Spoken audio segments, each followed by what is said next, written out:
एक बार बादशाह अकबर का दरबार लगा था। दरबार में सारे दरबारी, पंडित, मंत्री और सामान्य जन भी बैठे हुए थे। उस समय दरबार में हंसी ठिठोली का माहौल छाया हुआ था। सब उसी में मशगूल थे। अकबर भी बहुत खुश नज़र आ रहे थे। लेकिन एक बात थी जो अकबर को हमेशा ही खटकती रहती थी। वह यह कि रात दरबार के सभी दरबारी बीरबल के फैसले से बहुत जलते थे। बीरबल के आगे उनके फैसले की एक न चलती थी। इसीलिए उन्हें बीरबल से बहुत ईर्ष्या थी। लेकिन वह बीरबल के सामने बोलने की हिम्मत जुटा नहीं पाते थे। बीरबल की दरबार में अनुपस्थित होने पर अकबर हमेशा बीरबल की प्रशंसा के पुल बांधते रहते थे। जब बीरबल दरबार में अनुपस्थित रहता था तब दरबारी बीरबल के प्रति द्वेष का भाव रखकर बादशाह को भड़काने का काम करते रहते थे। लेकिन अकबर को बीरबल की चतुराई पर बहुत भरोसा था। दरबार में चल रहे हंसी ठिठोली के बीच अकबर ने दरबारियों की परीक्षा लेने का मन ही मन विचार बनाया।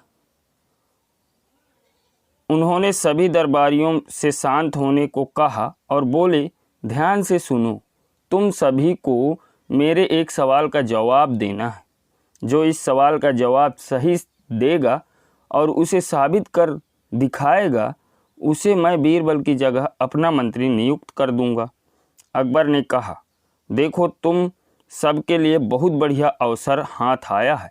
इससे तुम अपने मन के सभी अरमान पूरे कर सकते हो। यह सुनकर सभी दरबारी बहुत खुश हुए। अकबर ने फिर अपना सवालिया बाण छोड़ा और कहा, देखो, तुम्हें यह साबित करना है कि मनुष्य द्वारा निर्मित चीज़ ज़्यादा अच्छी होती है या कुदरत के द्वारा निर्मित चीज़।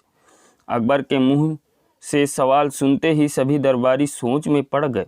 अकबर ने उन्हें पूरे एक हफ्ते का समय दिया और कहा, अगले शुक्रवार को जब दरबार लगेगा तो तुम्हें खुद को सबसे श्रेष्ठ साबित करना है।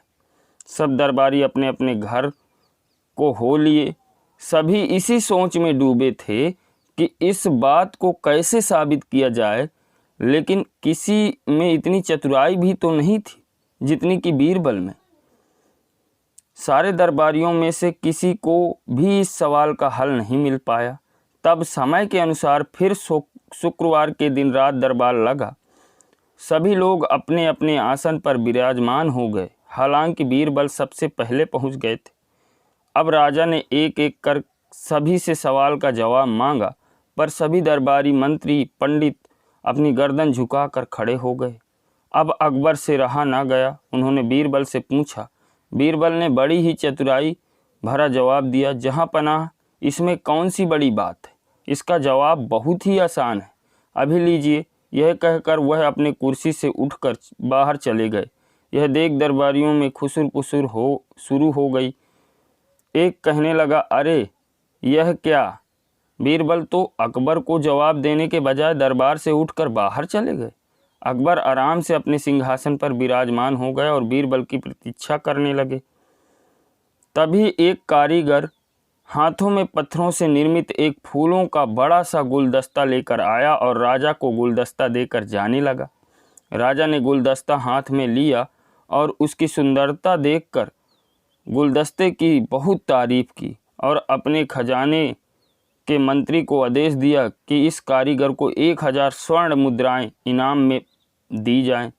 इनाम लेकर कारीगर खुशी खुशी बाहर चला गया। तभी अकबर के बगीचे का माली आया और एक बड़ा सा गुलदस्ता राजा को भेंट किया। इतना सुंदर गुलदस्ता देखकर राजा उसकी भी तारीफ किए बिना ना रह सके। अकबर ने फिर मंत्री को आदेश दिया और कहा, माली को 100 चांदी की मुद्राएं इनाम के तौर पर दी जाएं। बस फिर क्या था, राजा का इतना आदेश हुआ कि बीरबल चतुराई भरा मुंह बनाकर दरबार में दाखिल हुए। पहले तो अकबर बीरबल पर बहुत नाराज हुए और कहने लगे, शायद सभी दरबारी ठीक ही कहते हैं, मैंने ही तुम्हें ज़रूरत से ज़्यादा तवज्जो दी है, इसीलिए तुम यूं बीच में ही रात दरबार को छोड़कर चले गए और मेरे सवाल का जवाब भी नहीं दिया। अकबर का इतना कहना ही हुआ कि बीरबल ने अकबर को प्रणाम करते हुए कहा, जहाँ पनाह, आप कुछ भूल रहे हैं। अभी अभी जो 2 कारीगर यहाँ उपस्थित देकर गए हैं उन्हें आपके पास भेजने के लिए मैं ही बाहर गया था। आपने यह कैसे न्याय किया? 2 कारीगरों के साथ, एक को 1000 स्वर्ण मुद्राएं और दूसरों को सिर्फ 100 चांदी की मुद्राएं। अकबर ने जवाब दिया, असली फूलों का गुलदस्ता 2 दिनों में ही मुरझा जाएगा और यह पत्थर से निर्मित गुलदस्ता कभी भी खराब नहीं होगा। इसीलिए अकबर का इतना कहना ही था कि बीरबल ने अपना चतुराई भरा बाण छोड़ा और बोले, तो फिर आप भी मान गए ना कि मनुष्य द्वारा निर्मित वस्तु कुदरत के द्वारा निर्मित वस्तु से ज़्यादा अच्छी है। अब जहाँ पनाह की बोलती ही बंद हो गई। वे बीरबल की चतुराई देखकर मन ही मन मुस्काए और फिर से अपने सिंहासन पर बैठ गए। सिंहासन पर बैठकर अकबर ने फिर एक बार बीरबल के खुले दिल से तारीफ की और सब दरबारी अपना मुंह लटकाकर अपने अपनी कुर्सी पर बैठ गए। एक बार फिर बीरबल अपनी चतुराई दिखाने में कामयाब हो गया।